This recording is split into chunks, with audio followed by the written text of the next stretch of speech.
Hello! To finish off the wheelhead that I've been doing, there is still some small ancillary bits that need doing. Well, I call them ancillary bits, they're all important. These two things here, which are adjustment screws. I think it is called, yes, adjustment screws. There's two of these. Now, the drawing, the instructions has got 5/8 BSF 22 threads per inch. Now, I haven't got one of them, but what I have got is fine thread metrics. So, if you work out the maths and you take 25.4 and divide it by 22, because then you've got your 22 threads per inch, but obviously you're converting it back to metric, you have 1.15 threads per millimetre. So near enough. It's actually a bit finer. What I'll be doing it 8x1, because I have 8x1 taps and a die.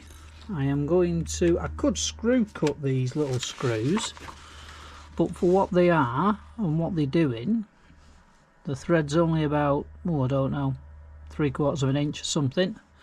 I'm going to run the die down and first off and see what they like.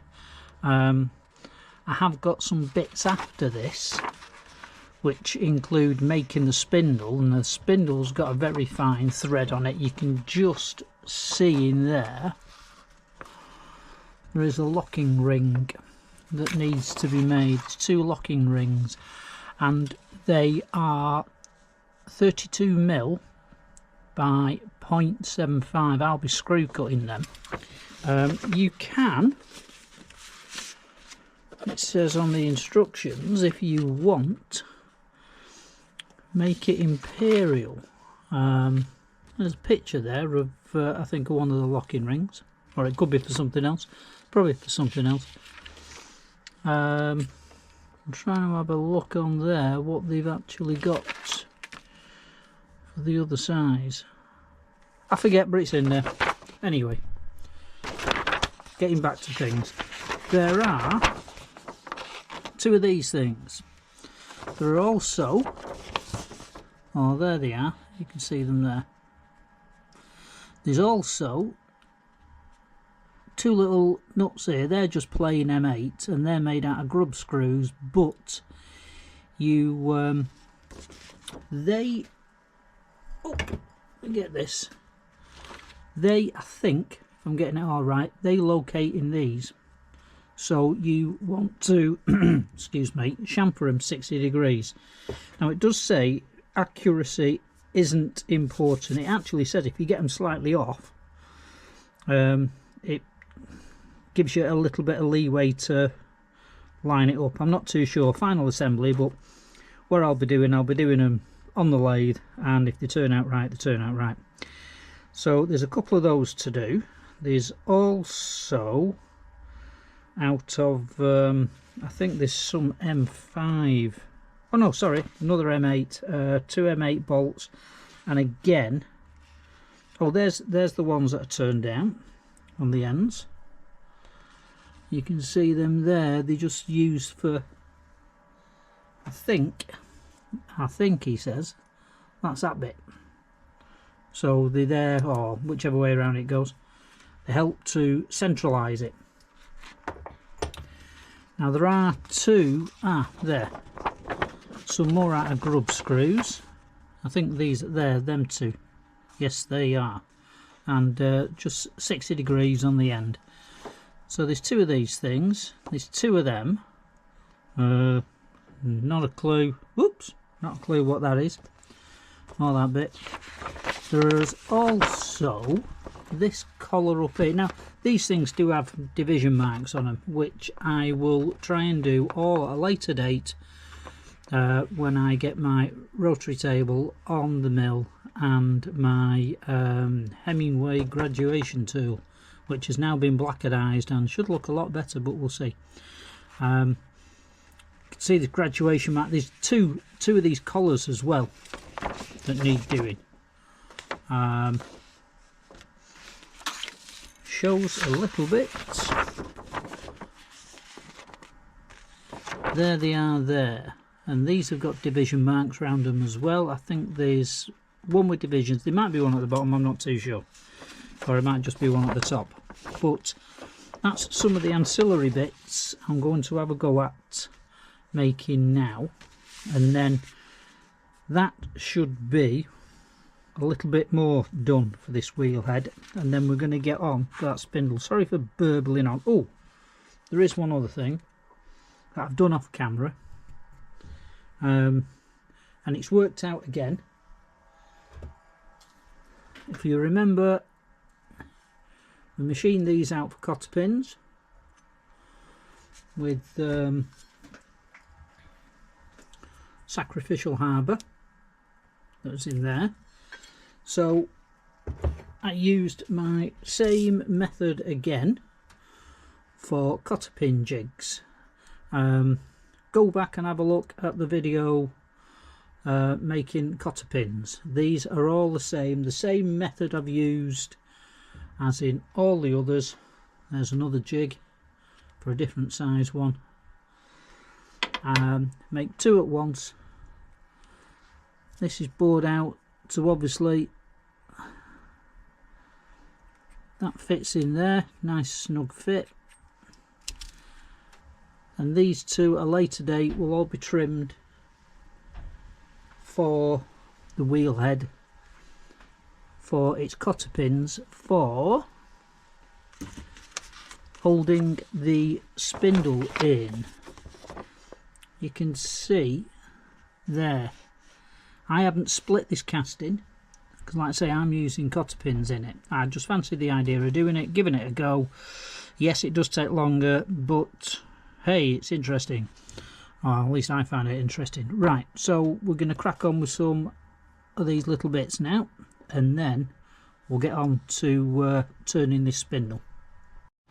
Well, I'm going to start on these adjusting screws. It's inch 3 cut mild steel. I've just flipped up the face, put a small centre in it, and I'm going to turn it down to 8mm for the die. Put a little centre in it, like I say, to support it all. Obviously I've left it stuck out. It's about 1¼ inch long, and it has a fine knurl on the end, so want to just put a little undercut on, just so I know where I'm going with my knurl just after, so I'm not knurling too much really, I don't have to. Get this all done, see what it looks like at the end, and I've got 2 to make.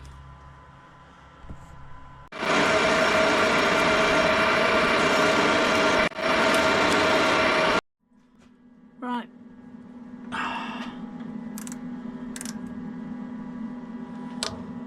Should be down to about 1mm, and we have got 904. Right, so we'll set that down to 8 and finish it off.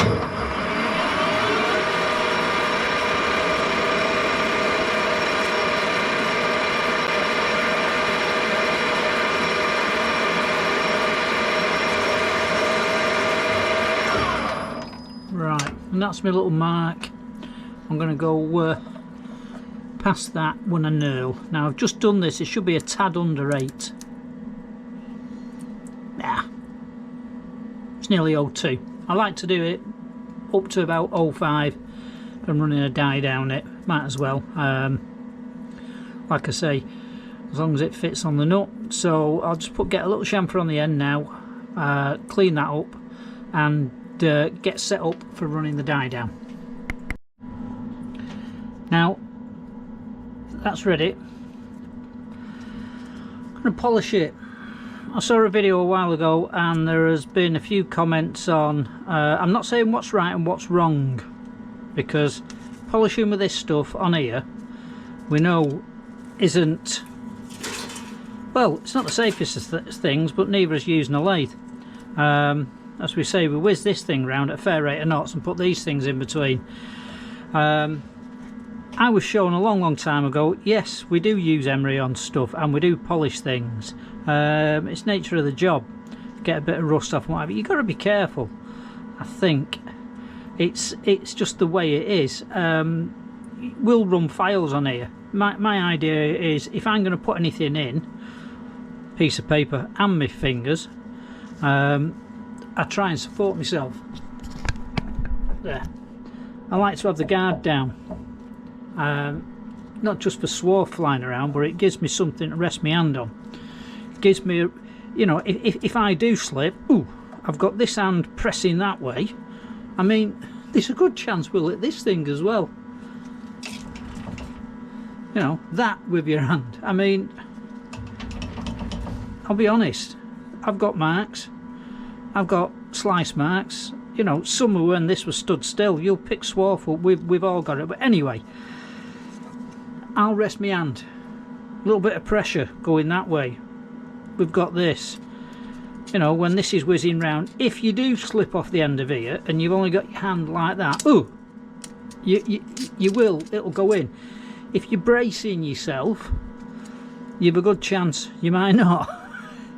You've a chance you might. If you've got a foot brake, then your foot's on it as well, ready.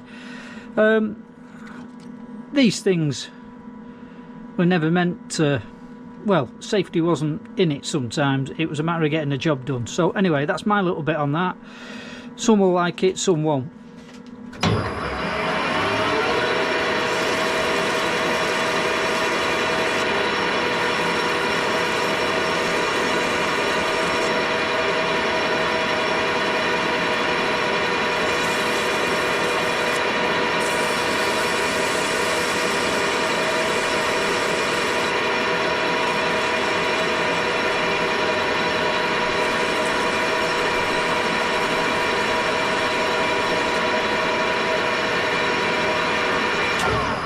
Bit like rubbing your fingers on. Yeah, we've all done it. Come on. Anyone that hasn't got a mark on their hands and used one of these hasn't turned it on. Anyway, we shall leave it at that. Right, got my die holder set up. Like I said before about the polishing business, I'm not telling anyone how to do anything. I'm just doing it the way I do it. The element of be careful is about the only thing I can say to anybody. Some people will turn around and say, Christ, why are you doing it that way? Why are you doing it this way? Because I am. And I also take a little bit of other people. Like I say, with these things, you just got to be careful. They'll bite back. There's always that element that will get you. The favourite one is, why does the piece of swarf always jump round your glasses? How does it manage that? Anyway, let's crack on.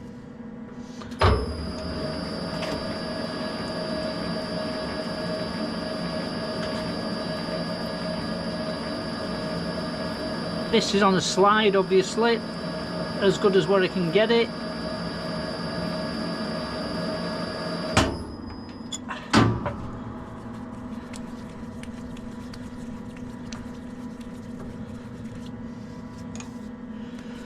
There are obviously other devices out there. Hemingway do their own. A few people have made them. Jonesy's made one. I think Alan at Enoch's Engineering's made one. I think Brandon, I think, or at Inheritance Machinery, I think it's Inheritance or Engineering, he's made one. I might have a look myself at making them. I've seen them made with flats on, you put spanners on. The sensitive one is, it looks a good idea that actually when you get there and you don't have to pull your spanner out or anything. But anyway, let's have a look at that. Now, like I say, I don't think this die had been used, and that to me looks pretty nice. So I'm going to get that nutter made. Right.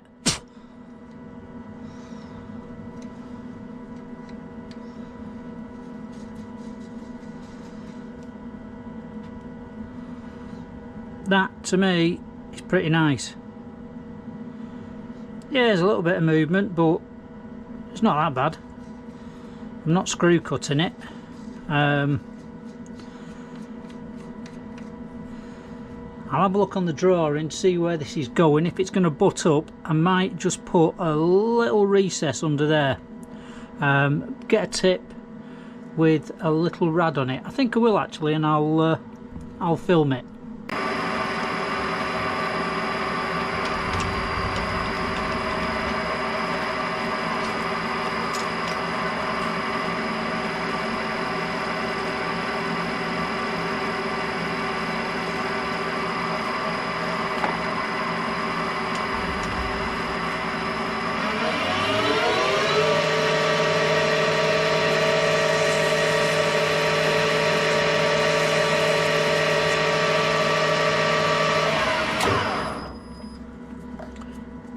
Right, what I've done, I'll do a little bit of a close-up later on. This is the beauty of using indexing tools. Get an old tip that's a bit shot, and I've just put a rad on the end of it. Keep it in a box afterwards. When I find out what I've done with the nut. Hang on. This is going to be done up by hand, so there's not going to be a great load of pressure on it. But there you go. Done a little undercut because I've dyed it. I mean, even if you're screw cutting it, little undercut with a bit of a rad on, so it's a bit of a stress breaker. Like I say, you're only going to be doing it up by finger, but the thing is that thread will go right way up now. Like I say, the beauty of having indexing tips, I can now take this out, put the other one in. It's near enough, damn it, as where the size is. I mean, at the end of the day, don't know if you can see that on there. I've just ground a slight rad on the end of it, or if you've got something with a big enough rad. These are actually old tips that have been used for aluminium that I've just put an edge on. I'm recycling them. And I just put a little bit of an edge on them, and on free cutting they work a treat. So we'll get set up at knurl now. We'll do a straight knurl. It's only for a bit of grip.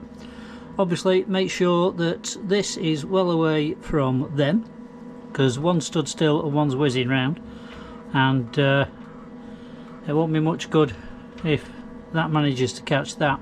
As they say, if you've got enough stock, leave it stuck out. I like to run coolant, get some coolant going, because I find out it clears the swarf a bit. Everyone to their own. Just going to put a little straight knurl on there. I have this so it is slightly angled, and I'll start off from this end, a little bit of pressure, and see how we go.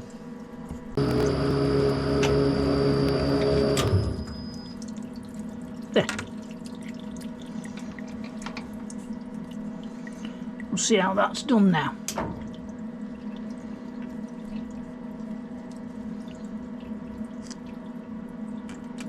Yeah, that'll do. That's the knurl. I'll just clean it up, part it off, and we'll have a little look at it. Right, ready to part off. Bit of upcycling. I've seen people have cards. Sometimes if it hasn't got threads on, I'll catch it in my hand. I know we're not supposed to, but never mind. This is one of them plastic containers that I had a Morse taper 4:2 adapter turn up in. I've just cut a piece out of it, and you can see what we're going to do with it. Yes, it will fill up with swarf, so put a hole in the bottom if you want.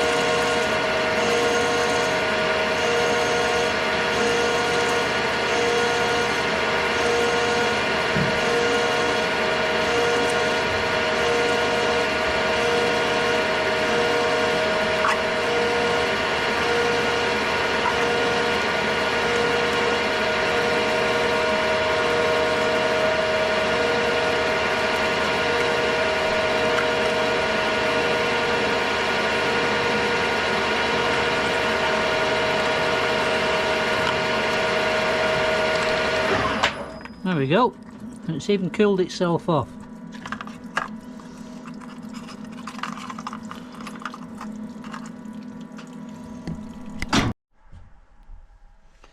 Next on this list are two collars that fit on top of this piece, which I forgot what it's called, but anyway, it's that piece in there.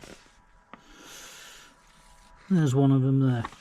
Now these are made out of 2-inch pre-cut in mild. They're bored out to fit the column, and the top one, if you can make out on the drawing there, has got divisions on it. Engray 3 quadrants of 0 to 40 degrees, 40 degrees back to 0, minus, plus and minus, things like that. And the top one has an M6 grub screw through it, and the bottom one is just knurled. They're about 3/8 thick, I think, looking at them both. Yep, 3/8 thick. Now the knurled one, I'll just knurl part off and flick the other side up, but the other one's got all these divisions on, and because at the moment I don't know, like I say, I'm going to do all these divisions on these little bits and bobs like these. Oh, now here's something I forgot about. I forgot to drill the hole in the end. These have some hardened dowel pins put in, Loctited in. These press upon them bits, and you can tilt it with, or for whatever it does. This pivots on these, and then these top and bottom will help to tilt it for fine adjustment, I'm assuming. Now I forgot to put them in, so what I did, I knocked myself up a little ring. It's M8. It'll come in, it's coming for a few things actually. It could do with another split actually down there just to help it bend in a bit, which I'll probably do. So that was just a quick job out of Ali, and it also gave me something to, like I say, put it in the vise, hold it, flick the back of them up so I'm not damaging the thread because the aluminium's softer. And it also came in handy, there was a couple of bolts needed doing. These just are drilled and tapped M5 there for some guards somewhere else, and like I say, in these two with the champers on again, I could put them in there, nip it up, put them on, not damaging the thread. That'll go in the box. Anything with M8 thread will go in my split collar box. There's enough clearance. Like I say, it's a bit tight, so I'm going to carry the saw blade cut down just shy of there so it bends in a bit easier. But anyway, these are going to be Loctited in soon, but these rings next. But what I'm going to do with the top one, I'm going to leave a boss. I'm going to undercut it and leave a bit of a boss on it, bore it out a little bit longer, so that when I put it on my rotary table I can effectively, if something like this, if you can imagine, that's going to be the one bit, it's going to have the division, something like that with a step on it. Only has to be 1/4 of an inch. I can put it in the jaws and on my rotary table, and I can do the divisions, and it'll give me something to hold. Then at a later date I can put it in soft jaws, flick it up, and that will be that. So I'm going to just alter this a little bit, if get everything together. You can see it's got all the divisions on there. Well, I'm just going to put a little spigot on it, and then like I say, I'll be able to hold it, put the divisions on, a bit of mark. Some of them you don't go all the way across it, but I want to obviously hold it on something, if you can imagine, or like that, something like that, but it'll be the other way around, so I can do the divisions, hold it, like I say, put it in the lathe later on and flick it up. So anyway, that's the plan for that. I'm going to crack on with that now. Right, I've got my stock clocked up as good as what I can. First bit I'm going to make is the knurled piece. Now you've got a bore through here, and what I'm going to try and do, I've worked out if I drill down about 1.5 inches, I want to try and save as much as this as possible because I don't know if it's needed anywhere else. If I drill down about 1.5 inches and then try, I'll be boring it out, so if I bore them both out at the same time, and once I've knurled it, if it presses off anywhere, I'll have to reclock it. So that's my idea. So I'm going to leave about 50 thou on the bore and just bore out the first bit, test it with the shaft, and then I'm going to knurl it last and part it off. I'll check to make sure I haven't distorted the bore, but I can't think so. It's too thick. But it leaves me then, if the bore's out a little bit, I can tap this thing true, finish the bore off for the second bit and part that off. Well, that's the plan anyway.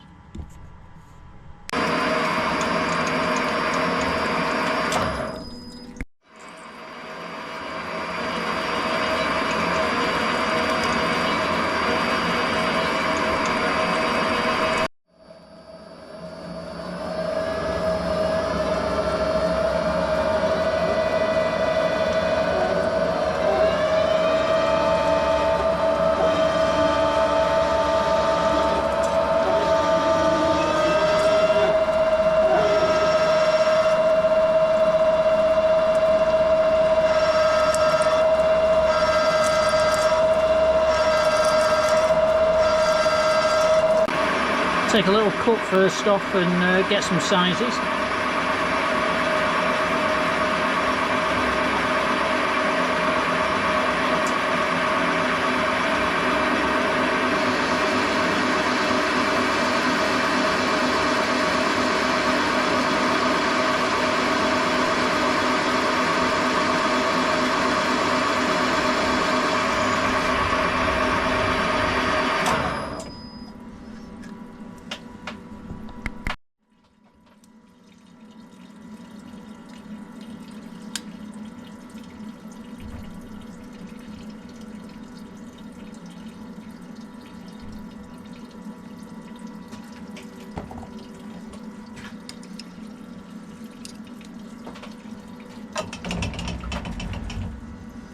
Me saying about sticking my hand in front of the tools. I think we're just going to be under 1 inch still here. Oh, no we're not. We are 1.4 inches thou. Right, put that in the DRO and we'll crack on. I'm measuring the shaft, it's a thou down on 1.25 inches. So I'm going to go for size 1.25 inches on here, because obviously it's got to move up and down, and a thou should be enough and shouldn't be too much.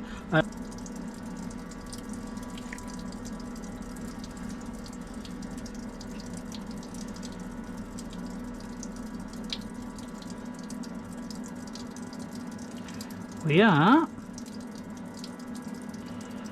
1.250, and with this I'd say 3/10. So we're about 1 thou and 3/10 up. Went for a thou, but like I say, this collar has got to move freely on that shaft, so I'll take that. That'll do. Just a quick one, I prefer, these are more on right, I prefer these rather than the double telescopic ones. I feel you can rock them and get a better feel, but that's just me. That's my little play on them.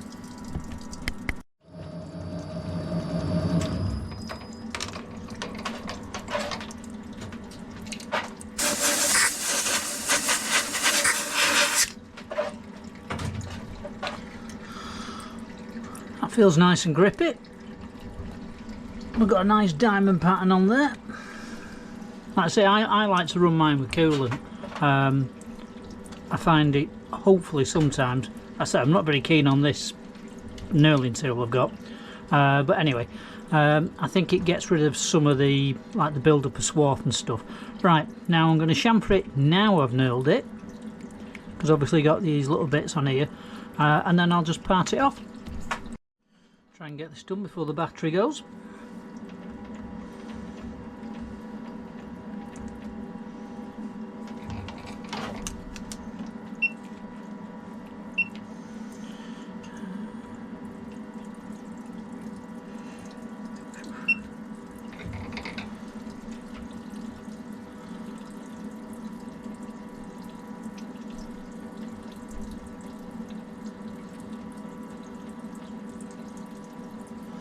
Right, that should leave me about 10th thou to flick up later on.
Right, did the exact same process as before, so there's no point in filming it.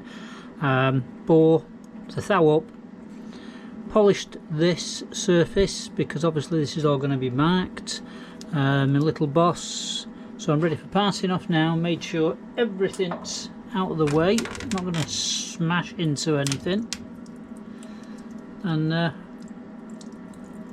get this bit finished.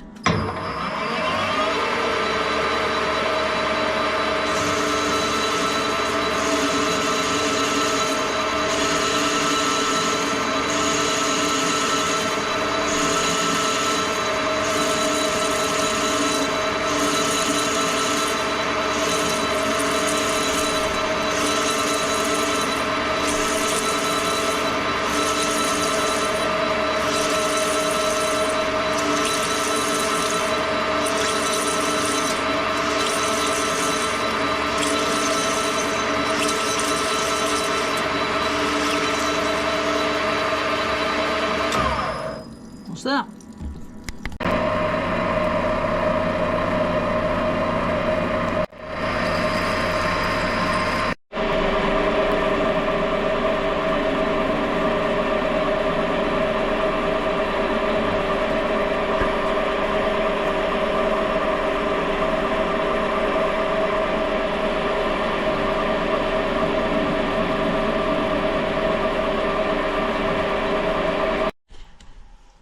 Well, I haven't made that bit yet, so we'll forget about that. But these are little grub screws. The pins in there. You can see what kind of mess I was making of them before, so I ended up with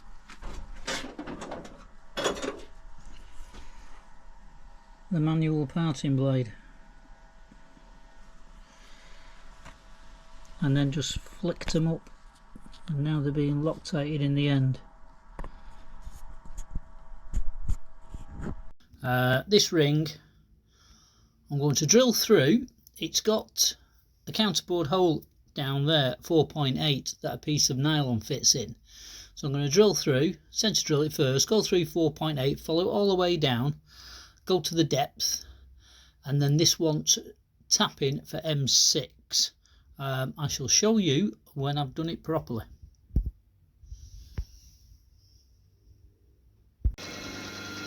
So now I've drilled through with the 4.8 milli drill. I've touched on the bottom.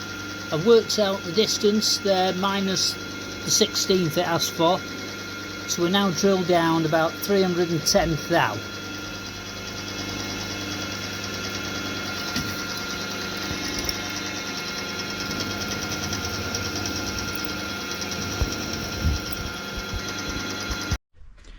Right, you've just watched some little bits there. I think there might be some little bit of footage off my phone because I had to reset all of this thing to show how I've made these. I'm hoping that's going to be big enough for me to hold on to. If not, drop bollock. Now I've made the ring and drilled it as they've asked and size how I've asked, sorry, in the drawing. I've made this little nylon peg, and I think it's the right length. Actually, there's a point. No, I've not trimmed it. Yes, I have. I trimmed it down to the size they've asked for. But it does say do it a little bit long and a little bit of fiddling afterwards. I think that is somehow supposed to fit in this groove, and the size they give you is no way it's going to fit in there. So I think there could be a little bit of fitting to go with this later on. But basically, one of these goes on here. I think I've deburred them enough now for them to slide on. That's the top one. This is the bottom one. He says moving it on. I deburred some of it. Yep, there we go. Probably just needs a little bit more. But anyway, this nylon pip, I think, lines up with this hole. I think, or it presses against there. I don't know yet. Anyway, why I'm showing you these is this is the end of this video for the time being. I've had a bit of a back problem. I have made other bits. That is the finished spindle sleeve. This has all been recorded a while ago, and then I've had this injury, and I'm due to go away on my jollies. Hopefully the medication's working and everyone says you can go, but I'm just giving you this little bit at the end of the video. Fingers crossed in a couple of weeks when I'm back I'll do the rest of this. This is just a snippet, if not a teaser for you. So I've got 3 of these. These are the bits, the caps, and I've castellated them as well. I'll show you all of this that go on the end. This is for the spring. I think it fits that way around. I've got to yet drill 6 holes. I am going nowhere near my milling machine. My wife has told me, don't go near it, we're going on holiday, do not go and hurt yourself again, you'll be in big trouble. So it's as simple as that. Listen to the memsab. But this fits in there, as you can see, and that's how you set your tension. So anyway, just to keep you all in the loop, that's as far as what I've got. Like I say, there is a little bit more. Fingers crossed I'll show you how I've made these.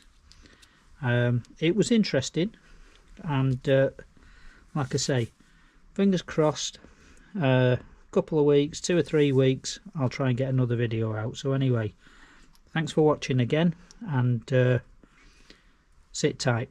Ta-ta.